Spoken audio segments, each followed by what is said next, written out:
Students, हम आज पढ़ेंगे कक्षा 10वीं का दूसरी कविता तुलसीदास। तो सबसे पहले राम लक्ष्मण परशुराम संवाद कविता के जो कवि हैं तुलसीदास के जीवन परिचय के बारे में पढ़ लेते हैं। तुलसीदास का जन्म उत्तर प्रदेश के बांदा जिले, अधिकतर हमारे कवि उत्तर प्रदेश से हुए हैं, तो उत्तर प्रदेश के बांदा जिले से हैं। ये बांदा जिला है। ये राजापुर गांव में सन 1532 में इनका जन्म माना जाता है, 1532 में। और कुछ विद्वान उनका जन्म स्थान सोरो जिला एटा मानते हैं, यानी कन्फर्म नहीं है। कोई तो जन्म स्थान को मानता है सोरो, और कोई जो है बांदा जिले का राजापुर स्थान जो है उनका जन्म स्थान माना जाता है। प्रामाणिक जो है स्रोत नहीं मिलते हैं।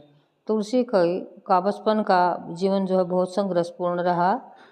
जीवन के प्रारंभिक वर्षों में ही माता पिता से उनका बिछोह हो गया, अलग हो गए माता पिता से। कहा जाता है गुरु कृपा से उन्हें राम भक्ति का मार्ग मिला। वे मानव मूल्यों के उपासक कवि थे, कि मानव मूल्यों में विश्वास रखते थे। इन्होंने समाज सुधार के लिए भी, लोक कामना के लिए भी बहुत अच्छा लिखा है। एक समाज सुधारक के रूप में भी जाने जाते हैं। और राम के ऊपर बहुत लिखा है इन्होंने। राम इनके आराध्य हैं। वे मानव मूल्यों के उपासक कवि थे। राम भक्ति परंपरा में तुलसी अतुलनीय है। इनके समान जो है कोई दूसरा नहीं है। इतना जो है अच्छा लिखते हैं मानवीय मूल्यों के ऊपर कि इनकी तुलना किसी और से नहीं की जा सकती है। रामचरितमानस कवि की अनन्य राम भक्ति और उनके सृजनात्मक कौशल का मनोरम चित्रण है। भी जो मानव मूल्य हैं समाज के अंदर, जो है मानव मूल्य कैसे होने चाहिए, वो रामचरितमानस को पढ़ते ही हमें पता चल जाता है कि मनुष्य के कौन से नैतिक मूल्य मनुष्य के अंदर होने चाहिए, यदि हम रामचरितमानस को अच्छे से पढ़ लें। कवि की अनन्य राम भक्ति इसके अंदर दिखती है। उनके सृजनात्मक कौशल का मनोरम उदाहरण है। अगर उनके सृजनात्मक कौशल को देखें तो उनका एक अद्भुत उदाहरण उनके अंदर मिलता है। उनके राम मानवीय मर्यादाओं और आदर्शों के प्रतीक हैं, जिनके माध्यम से तुलसी ने नीति क्या है, स्नेह क्या है, शील क्या है, विनय क्या है, त्याग क्या है, ऐसे महान उदात्त माने महान आदर्शों को प्रतिष्ठित किया है। उसको पढ़कर हमारा समाज शिक्षा ले सकता है कि हमारा जीवन कैसा होना चाहिए, हमारा सामाजिक जीवन है वो हमारा कैसा होना चाहिए। इसके अलावा रामचरितमानस उत्तरी भारत की जनता के बीच बहुत लोकप्रिय है। मानस के अलावा कवितावली, दोहावली, कृष्ण गीतावली, विनय पत्रिका आदि उनकी प्रमुख रचनाएं हैं। ये भी इनके जो है कवितावली, गीतावली, दोहावली, कृष्ण गीतावली, विनय पत्रिका, ये भी इनकी प्रमुख रचनाएं। अवधी और ब्रज दोनों भाषाओं में लिखा है इन्होंने, क्योंकि दोनों पर समान अधिकार था। और मृत्यु 1623 में काशी में हो गई थी। ऐसा जो है इनका जीवन रहा है। आगे देखें। विनय पत्रिका इनकी प्रमुख रचनाएं हैं।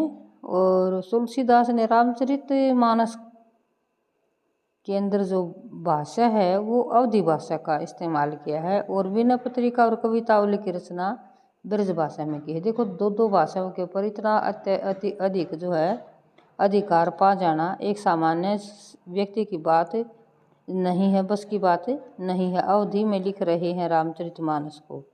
विनय पत्रिका और कवितावली जो है वो दोनों ब्रज भाषा में रच दी हैं। उस समय प्रचलित सभी काव्य रूपों को तुलसी की रचनाओं में देखा जा सकता है। रामचरितमानस का मुख्य छंद चौपाई तथा बीच बीच में दोहे, सोरठे, हरि गीतिका और अन्य छंद पिरोए गए हैं। विनय पत्रिका की रचना गेय पदों में गाया जा सकता है। विनय पत्रिका को कवितावली में क्या है, सवैया, कवित्व और छंद की छटा देखी जा सकती है। उनकी रचनाओं में प्रबंध और मुक्तक दोनों प्रकार के काव्यों का उत्कृष्ट रूप है। अब हम मुख्य रूप से रामचरितमानस के रूप में जान लेते हैं कि रामचरितमानस के अंदर क्या है। यह अंश रामचरितमानस के बालकांड से लिया गया है। जो हम पढ़ेंगे वो कहाँ से उठाया गया है, उसमें कई कांड हैं लेकिन हमें बालकांड में पढ़ना है। क्या उठाया गया है, उसमें क्या है। इसमें जो है सीता स्वयंवर में राम जो है शिव धनुष को तोड़ देते हैं और मुनि परशुराम जो है जब उनको पता चलता है किसी ने शिव धनुष को तोड़ दिया है तो वो आपे से बाहर हो जाते हैं, क्रोधित हो जाते हैं और राम के विनय और विश्वामित्र के समझाने पर और राम की शक्ति की परीक्षा लेकर अंत में उनका गुस्सा शांत होता है। और इसी बीच राम लक्ष्मण और परशुराम के बीच जो संवाद हुआ उस प्रसंग को यहाँ प्रस्तुत किया गया है। परशुराम जब उन दोनों भाइयों से बात कर रहा है, क्या सवाल जवाब होते हैं, उन सब का वर्णन इसके अंदर है। और वीर रस और व्यंजना शैली की सरस अभिव्यक्ति इसके अंदर हुई है। ये हम तुलसीदास जी को पढ़ रहे थे। अब हम अगले वीडियो में तुलसीदास जी द्वारा लिखित राम लक्ष्मण जो है राम लक्ष्मण परशुराम संवाद के बारे में हम पढ़ेंगे। इसी के साथ गुड बाय।